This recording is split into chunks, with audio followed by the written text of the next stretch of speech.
चुनाव से पहले राजनीतिक दलों के बीच एक दूसरे पर हमले तेज हो गए हैं। दिल्ली में आगामी विधानसभा चुनाव के बीच एक बार फिर लेटर वॉर शुरू हो गया है।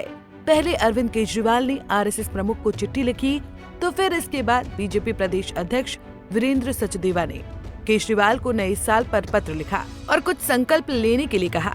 आम आदमी पार्टी के राष्ट्रीय संयोजक अरविंद केजरीवाल ने संघ प्रमुख मोहन भागवत को चिट्ठी लिखी। केजरीवाल ने अपनी चिट्ठी में आरएसएस प्रमुख से कई सवाल पूछे।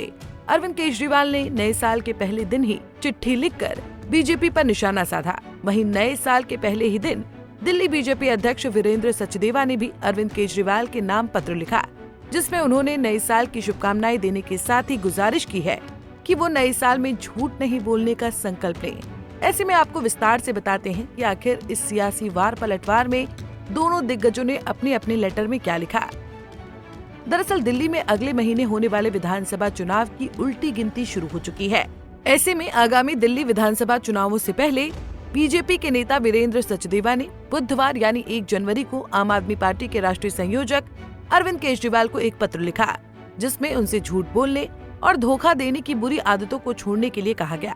दिल्ली बीजेपी प्रमुख सचदेवा ने अपने पत्र में लिखा कि हम सभी बचपन से ही नए साल के दिन बुरी आदतों को छोड़ने और कुछ अच्छा और नया करने का संकल्प लेते हैं। आज नए साल 2025 के पहले दिन दिल्ली के सभी लोगों को उम्मीद है कि आप झूठ बोलने और धोखा देने की अपनी बुरी आदतों को छोड़कर खुद में सार्थक बदलाव लाएंगे। उन्होंने केजरीवाल से दिल्ली में शराब को बढ़ावा देने के लिए दिल्ली के लोगों से माफी मांगने की मांग करते हुए 5 संकल्प लेने को कहा।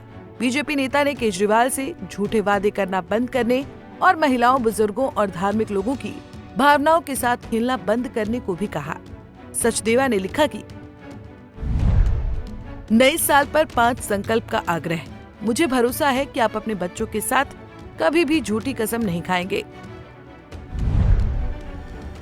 मां यमुना की सफाई और भ्रष्टाचार के अक्षम्य अपराध के बारे में भी दिए गए झूठे आश्वासनों के लिए आप सार्वजनिक रूप से माफी मांगेंगे।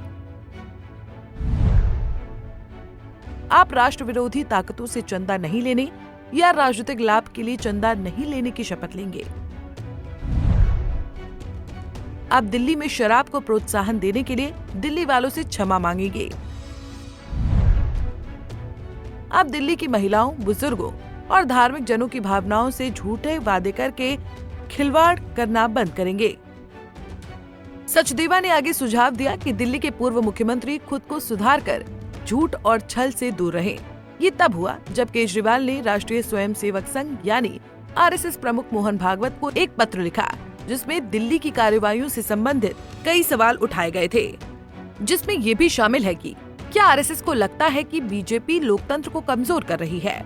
पत्र में केजरीवाल ने बीजेपी के आचरण और लोकतंत्र पर उसके प्रभाव से संबंधित विभिन्न मुद्दों पर स्पष्टीकरण मांगा था। केजरीवाल ने भागवत से पूछा था कि क्या आरएसएस ने अतीत में बीजेपी के गलत कामों का समर्थन किया था। उन्होंने बीजेपी नेताओं द्वारा खुलेआम पैसे बांटने की प्रथा पर भी सवाल उठाए और पूछा कि क्या आरएसएस वोट खरीदने में बीजेपी का समर्थन करता है। इसके अलावा केजरीवाल ने दलित और पूर्वांचली वोटों के बड़े पैमाने पर वोट कटने पर भी चिंता जताई और पूछा कि क्या आरएसएस को लगता है कि ये लोकतंत्र के लिए सही है। वहीं दिल्ली बीजेपी अध्यक्ष वीरेंद्र सचदेवा के अरविंद केजरीवाल को लिखे पत्र पर पार्टी की राष्ट्रीय प्रवक्ता प्रियंका कक्कड़ ने कहा कि उम्मीद है कि बीजेपी इस साल भी हेल्दी राजनीति करेगी।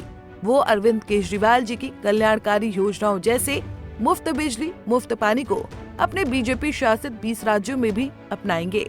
हमारी नई गारंटी जैसे महिलाओं के लिए 2100 रुपए प्रतिमाह, वरिष्ठ नागरिकों के लिए मुफ्त इलाज में बाधा नहीं डालेंगे।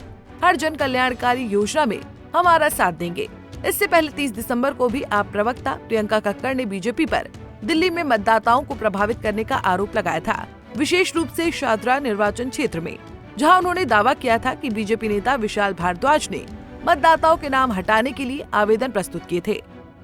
गौरतलब है कि दिल्ली में होने वाले विधानसभा चुनाव को लेकर राजनीतिक दलों में आरोप प्रत्यारोप का सिलसिला चरम पर है। सत्ता में काबिज आम आदमी पार्टी सरकार दिल्ली की जनता से जो भी चुनावी वादे करती है, कांग्रेस और बीजेपी उसको गलत साबित करने में जुट जाती है। जहां आम आदमी पार्टी ने चुनाव को देखते हुए महिला सम्मान योजना, पुजारी ग्रंथि सम्मान योजना, संजीवनी योजना, अंबेडकर छात्रवृत्ति जैसी कई घोषणाएं की हैं, तो वहीं अन्य राजनीतिक दल आम आदमी पार्टी सरकार द्वारा पहले की घोषणाओं को फ्लॉप बताकर उन्हें नीचा दिखाने के मौके से नहीं चूकती है। अब ऐसे में सवाल ये है कि अरविंद केजरीवाल की चिट्ठी के जवाब में बीजेपी ने जिस तरह से केजरीवाल और आपकी कमजोरियों पर चोट की है, क्या उसका असर दिल्ली के वोटरों पर पड़ेगा? बहरहाल ये तो आने वाला वक्त ही बताएगा। Bureau report, Punjab Kesari TV. हमसे जुड़े रहने के लिए हमारे YouTube चैनल को सब्सक्राइब करें और नई वीडियो की नोटिफिकेशन के लिए बेल आइकॉन को दबाएं।